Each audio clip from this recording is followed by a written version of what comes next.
This is ABC 7 News at Noon. One person was injured in a shooting in a Waterville business yesterday. Good afternoon, I'm Susan Farley. More information has been released regarding the Patton man who died while in police custody during March of 2022. And Maine is getting money for Alzheimer's disease prevention and care programs. Thank you for joining us. We'll have more on these and other stories coming up. First, let's check in with meteorologist Devin Biggs. Devin? Hey Susan, happy Thursday afternoon. Your first weather forecast brought to you by Lou G and Fredericks across the Eastern Maine Medical Center, serving the greater Bangor area for over 65 years.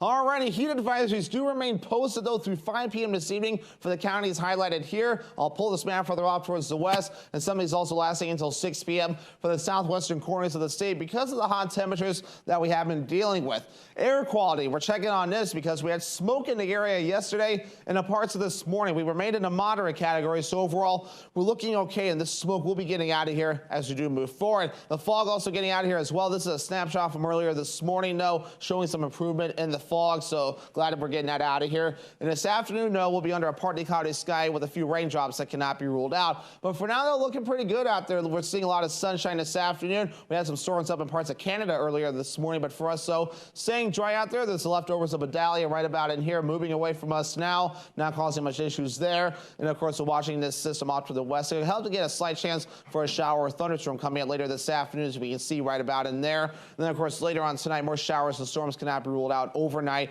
in the parts of early Friday morning. A little bit of wind out there as well, not a big deal, roughly at around 5, maybe up to 10 miles per hour in a few spots, but nothing major in the wind department, at least anytime soon, maybe a little bit as we head towards your Friday with some winds up to 10 to 12 miles per hour, at least sustained winds. But otherwise, though, your hourly forecast for the rest of the afternoon period, partly cloudy temperatures in the 80s. Your full 5-day forecast is coming up. Susan?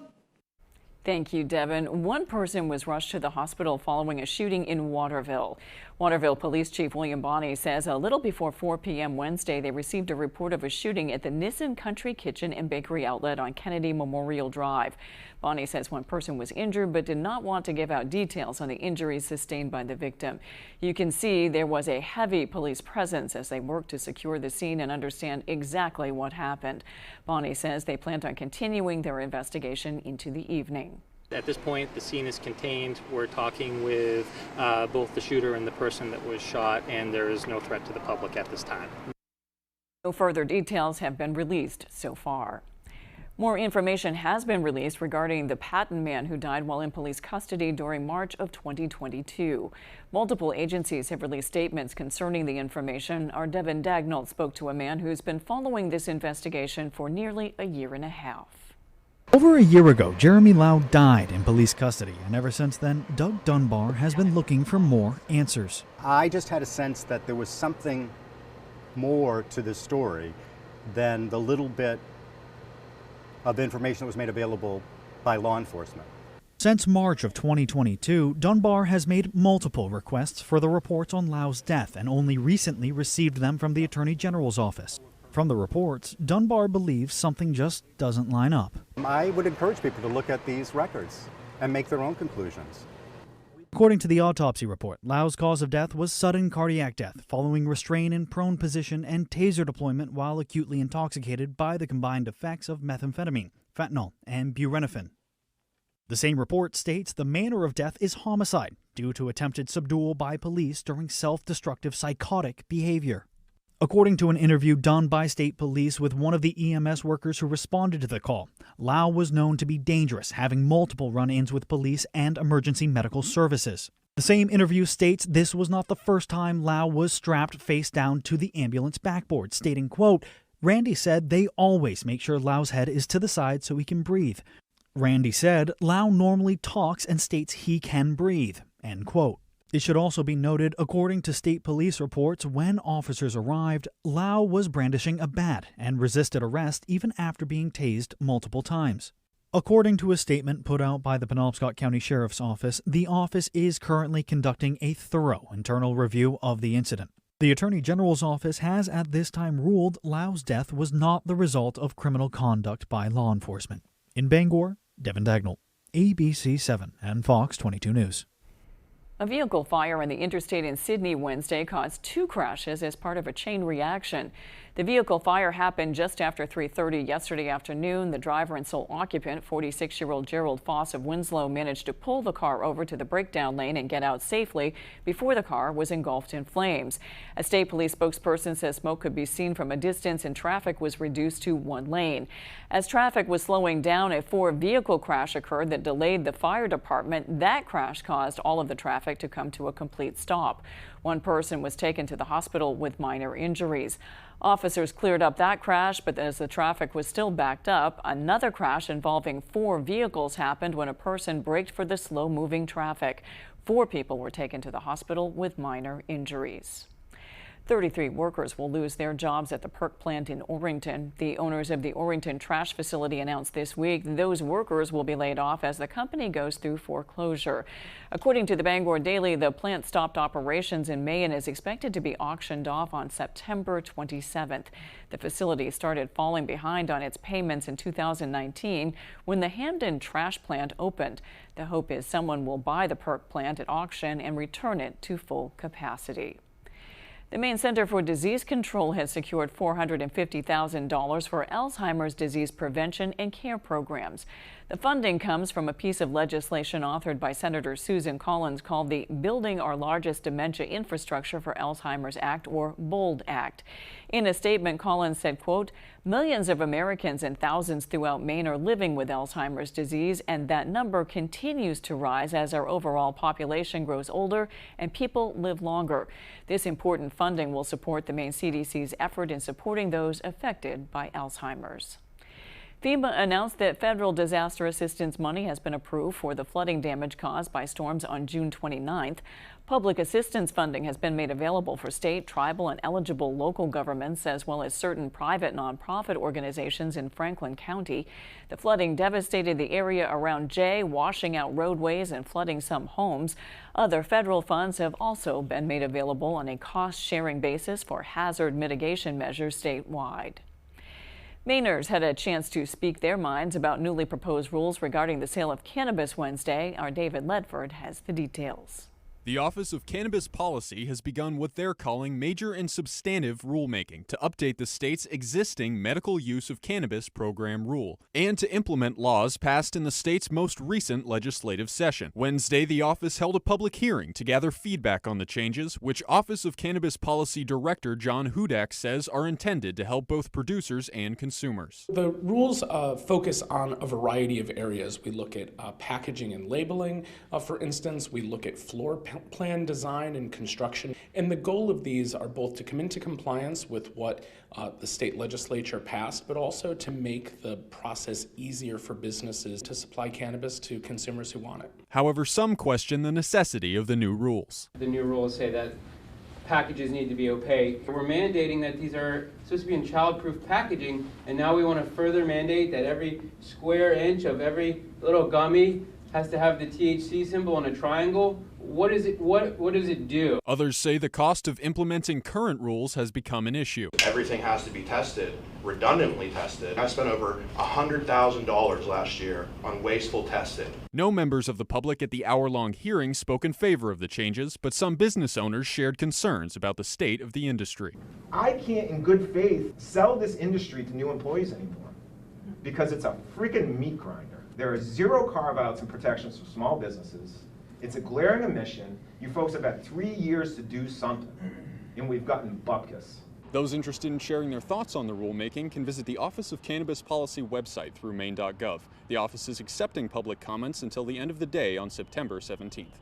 In Augusta, David Ledford, ABC 7 and Fox 22 News. Coming up on ABC 7 News at noon, we'll take you to a lighthouse for a preview of Open Lighthouse Day. We'll be right back. My frequent heartburn had me taking antacid after antacid all day long. But with Prilosec OTC, just 1 pill a day blocks heartburn for a full 24 hours. For one-and-done heartburn relief, Prilosec OTC, 1 pill a day, 24 hours, 0 heartburn. Sometimes Jonah wrestles with falling asleep, so he takes ZzzQuil, the world's #1 sleep aid brand, for a better night's sleep. So now, he wakes up feeling like himself, the reigning family room middleweight champion. Better days start with ZzzQuil nights. found the one. Peaks Hill Lodge in Denham. Beautiful outdoor and indoor weddings and events in a relaxed, rustic atmosphere.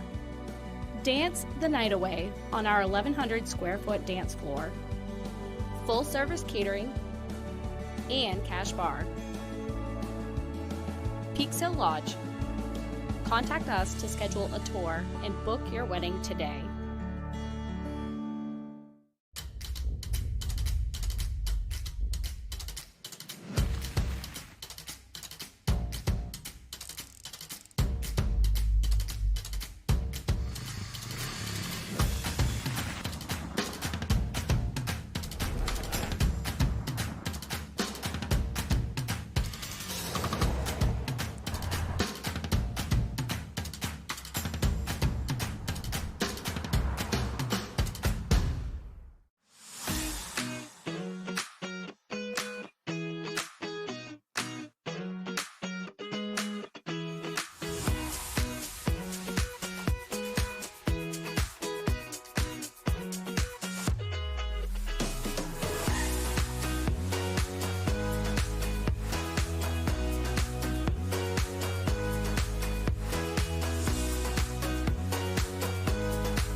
Hammond Lumber Company has been a trusted partner of professional contractors, do-it-yourselfers, and homeowners for generations. It's the level of trust that Hammond Lumber has earned by providing an extensive selection of products and materials from industry-leading suppliers with guidance and support through every stage of any project, including delivery of materials throughout Maine and New Hampshire. Hammond Lumber Company is, has been, and will always be your building project partner. You're watching ABC 7 Bangor.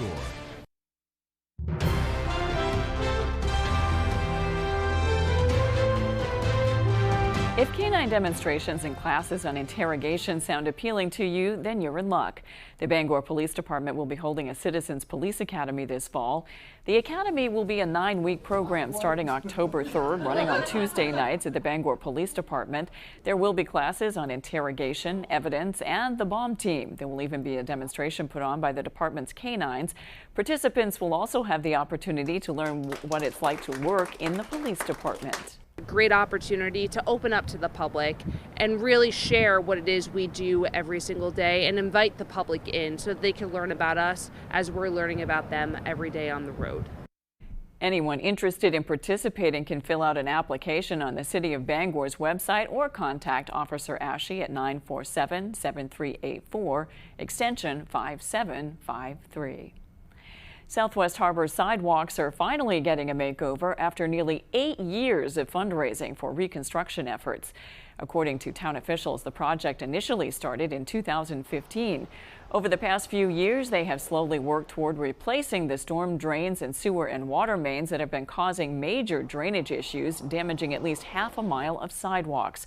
According to the town's water and sewer district director, the water mains break roughly 2 to 3 times a year. He says replacing the old system will relieve a huge burden for them, as well as create a safer environment for pedestrians and drivers. More than sidewalk maintenance, it's a combination of drainage issues that constantly erode the state highway, and there's old water and sewer mains below it that needed repair since the 70s, and the town's been struggling with it. And it's a very tight area, so the sidewalk is going to make it much more safer for pedestrians, and we're going to try to get a little bike lane in there, at least a shoulder for bikes to be able to come up around the crest of the hill. This has been an on and off project for the past 8 years as the town struggled to obtain enough funding and faced many interruptions, such as the high volume of traffic in the summer. After finally receiving more federal funding through ARPA and other grants, they are moving forward with the next phase, which involves cleaning up and expanding the sidewalks between Lawler Lane and Ocean's End. Town officials say they hope to be finished with the project later this fall. This Saturday, the U.S. Coast Guard and American Lighthouse Foundation are partnering up for Open Lighthouse Day. This annual event gives an inside look into the beauty and history of several Maine lighthouses. Our Grace Blanchard got an inside look. This Saturday is Maine Open Lighthouse Day, which has been an annual event for the past 9 years, giving visitors an exclusive look into some of Maine's lighthouses. It would be a great idea to bring together the Coast Guard, nonprofits who take care of lighthouses, and Maine tourism together and see if we could just showcase Maine's lighthouses to not just residents, but visitors from far away. According to the director of the American Lighthouse Foundation, lighthouse keepers are a thing of the past as the majority now run automatically. But there's still human hands taking care of the lights and the foghorns, so that would be the United States Coast Guard, who took over for the U.S. Lighthouse Service. The Bass Harbor Lighthouse has been standing here since the 1800s and still serves the U.S. Coast Guards today. The lights that you see up there, they're not just for looks, they actually have a job, so that's what we're here to maintain. The flashing lights and foghorn mark hazards out on the water, aiding the Coast Guard's navigation. Miller says Lighthouse Day gives visitors an inside look by allowing guests to go into the towers. A lot of times you can come check them out, but you can't get up in the tower. So Open Lighthouse Day actually gives you the opportunity to get a little bit of history, go up into the tower, check out some of the lens, the optics, and some of the things that you otherwise wouldn't be able to do. Although Bass Harbor Lighthouse is not on the list for the upcoming Lighthouse Day, there are several others available for visits.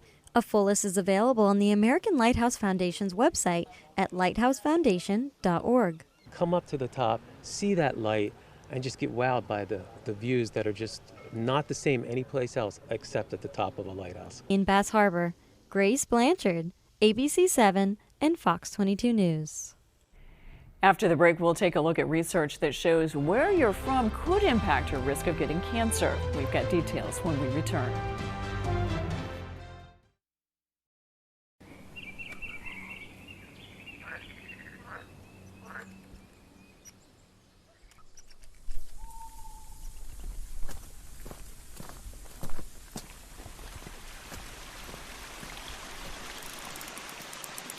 Stop waiting. Start living your life without knee or hip pain. Connect with a Northern Light orthopedist and get back out there. Northern Light Eastern Maine Medical Center. How are you? Mad Cat & Company in the North Brewer Shopping Plaza. We're more than just a bar. Need a place to host your next gathering? Check out our spacious event room that can adequately seat 100 or more people. How big is your brain? The Old Guy hosts Wednesday night trivia. Want to feel like a rock star? Join us for Karaoke Madness Thursday through Saturday. You asked for it and we listened. Now serving Saturday and Sunday brunch. And don't forget about kids karaoke every Sunday. Open Tuesday through Sunday. Mad Cat & Company, where friends meet and become family. Do you want to improve or upgrade your home? Well, At Home Furniture, Appliance, and Bedding in Lincoln and Dover Foxcroft has got you covered.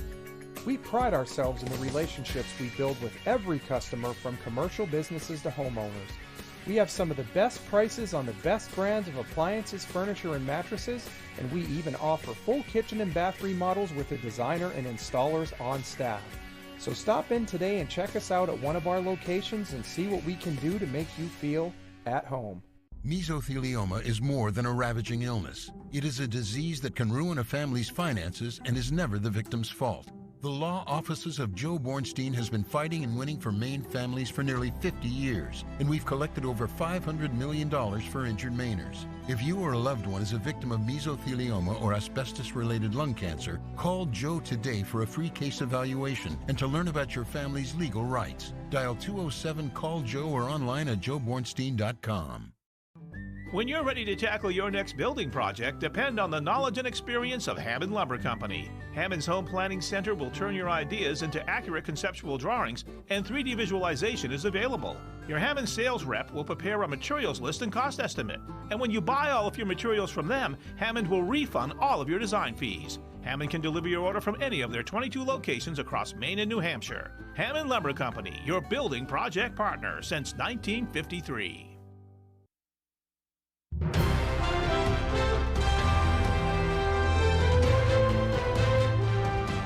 Just days before the nation marks the anniversary of 9/11 attacks, the legal battle to hold 5 suspects accountable is heating up. A potential plea deal is being rejected. ABC's Andrew Dimbert has the latest. A major development in the case against 5 men accused of orchestrating the September 11th attacks nearly 22 years ago. Some of the conditions of their potential plea deal have now been rejected by President Biden.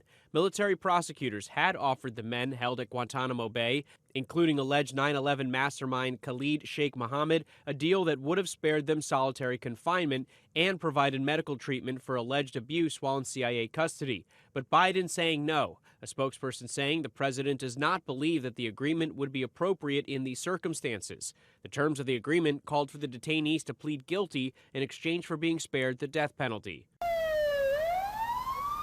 Nearly 3,000 people died in the attacks, the single worst assault on the U.S. since Pearl Harbor. Families of 9/11 victims expressed outrage over the possible plea deal.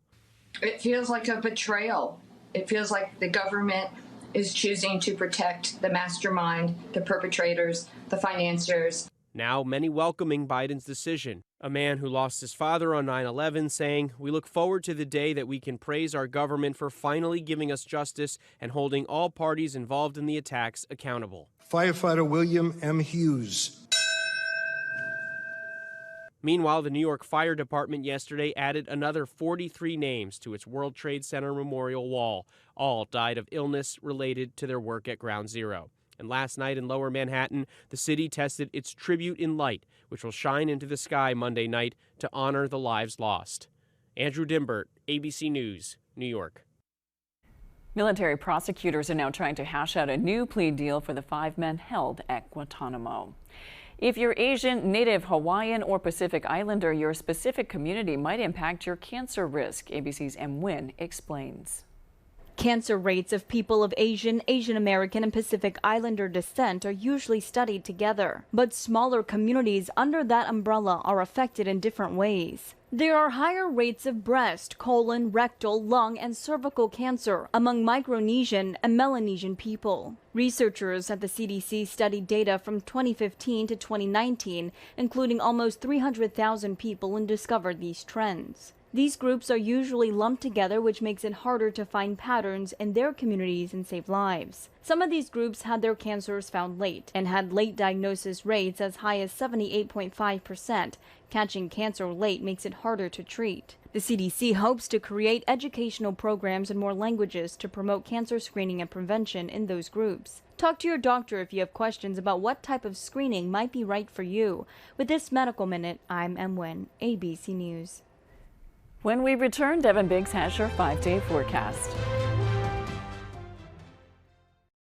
We get up and go, no matter what day it is. We make sure nothing keeps us from doing what needs to be done, because we're driven by what we love.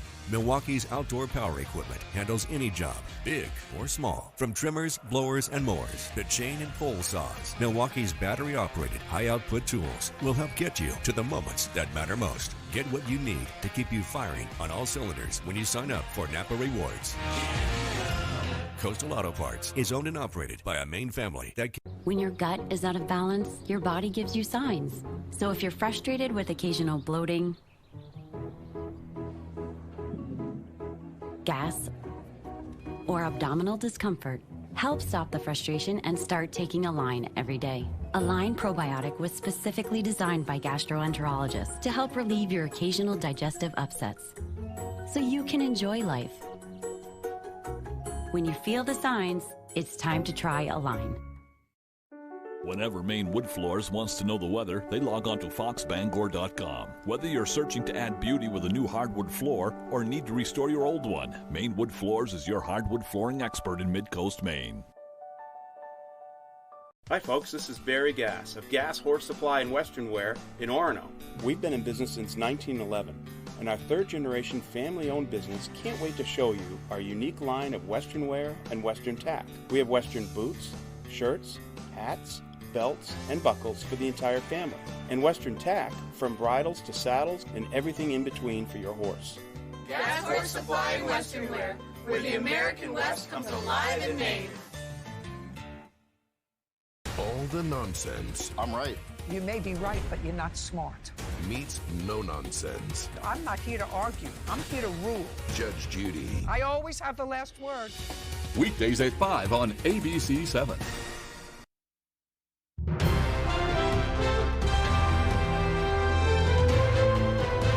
A Washington County teacher says she is honored and surprised to be the finalist for Maine's 2024 Teacher of the Year. Colleen Maker teaches science at Washington Academy in East Machias. She says she uses real hands-on learning experiences with her students.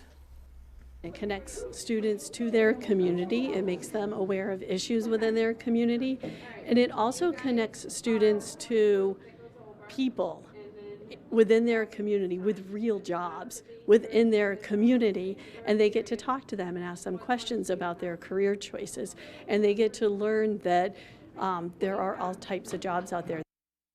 Maker says she hopes to show her students that they can stay in Maine and make a living. She is one of 4 finalists for 2024 Maine Teacher of the Year. The winner will be announced in October. If you're a people person and you like helping others, Literacy Volunteers of Bangor want you to know they are looking for new volunteers. Tutors go through a training program and then get assigned a student. We spoke to one tutor, Doug Ferguson, who tells us it's a fun and meaningful mission. Ferguson says he has a background in education and tutoring is just a natural extension of a profession he's always loved. It's also a way to stay motivated.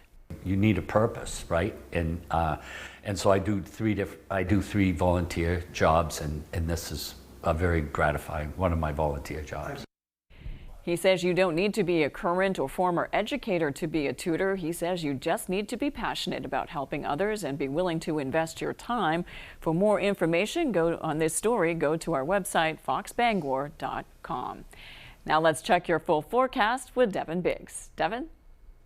Alrighty, here we go. Your full weather forecast brought to you by Ruth and Whippy's Restaurant in Hancock. Now hiring for all positions. Already heat advisories posted till 5 p.m. right about in here though, but further out towards the south and west, some of these are posted until 6 p.m. Temperatures have remained rather hot though as they'll reach for the upper 80s today, so we want to exercise some caution with that. We also had some wildfires smoking here yesterday and the parts of this morning. That's going to be getting out of here throughout the daytime period today, so air quality in the moderate category now should either stay there, if not improve moving forward, so we're going to have to keep an eye on that too, at least for today. But for now though, visibility levels down a bit because of areas of dense fog. This was from earlier this morning though, and this was even some improvement in a few spots, so we're starting to see that fog getting out of here now with the sunshine. But otherwise though, we're going to be seeing a lot of sunshine today, maybe a few clouds during the afternoon period. For now though, we're seeing a lot of sunshine moving forward. But zooming things out though, those leftovers of Vidalia right about in there moving away. We do have this area low pressure right here tracking off towards the east. That could help to give a slight chance for a shower or storm during the afternoon period as this does begin to track through. So let's bring all this down shortly with Futurecast. But for now, the wave height, so it's still showing 2-foot wave heights closer toward the coastline. And of course, the Vidalia, you can see it's still stirring up the ocean just a bit, but it's not affecting us at all one bit. Now, Futurecast as we do move forward, though, a partly cloudy sky, slight chance for a shower or storm during the afternoon period, especially in the northern parts of the state. We'll have better opportunities, though, for showers and storms later on tonight. But as we head towards tomorrow, we might catch a little bit of a break in a few spots, but still a few chances for showers and storms cannot be ruled out, especially later on in the evening time frame as waves of energy continue to move through. So they're not widespread. Several dry hours will also be expected, but chances for showers and storms will be something we'll need to watch out for. Average high temperature being 75 degrees. Upper 80s today. It'll be a hot one out there, though. The middle 80s for you Friday. Lower 80s Saturday. Back in the upper 70s Sunday. And the lower 70s continuing to cool off Monday, Tuesday, and also into your Wednesday. Dew points remain up there as well, but maybe some improvement on the way, though. Dew points forecasted today to be in the 60s and 70s, and even for the next few days, too. But once we head towards Sunday, Monday, and Tuesday, dew points dropping back down into the comfortable territory. So for today, though, upper 80s, partly cloudy, maybe an isolated thunderstorm possible, and a south wind getting up to around 5 miles per hour. By tonight, mostly cloudy, some fog on the way, lows in the middle 60s, some showers and thunderstorms cannot be ruled out either. We'll have south wind at about 5 miles per hour. Tomorrow, middle 80s, mostly cloudy, maybe some isolated thunderstorms again, south wind at around 5 to 10 miles per hour. Ruth and Wimpy's Restaurant extended forecast. We have chances for showers and thunderstorms Saturday, Sunday, and Monday. Temperatures in the lower 80s Saturday, upper 70s Sunday, and lower 70s for your Monday. Thank you, Devin. That's all for ABC 7 News at noon. Thanks for watching. I'm Susan Farley. We'll see you this evening with Peter Dubois and Beth Jones on ABC 7 News at 6. Have a great afternoon.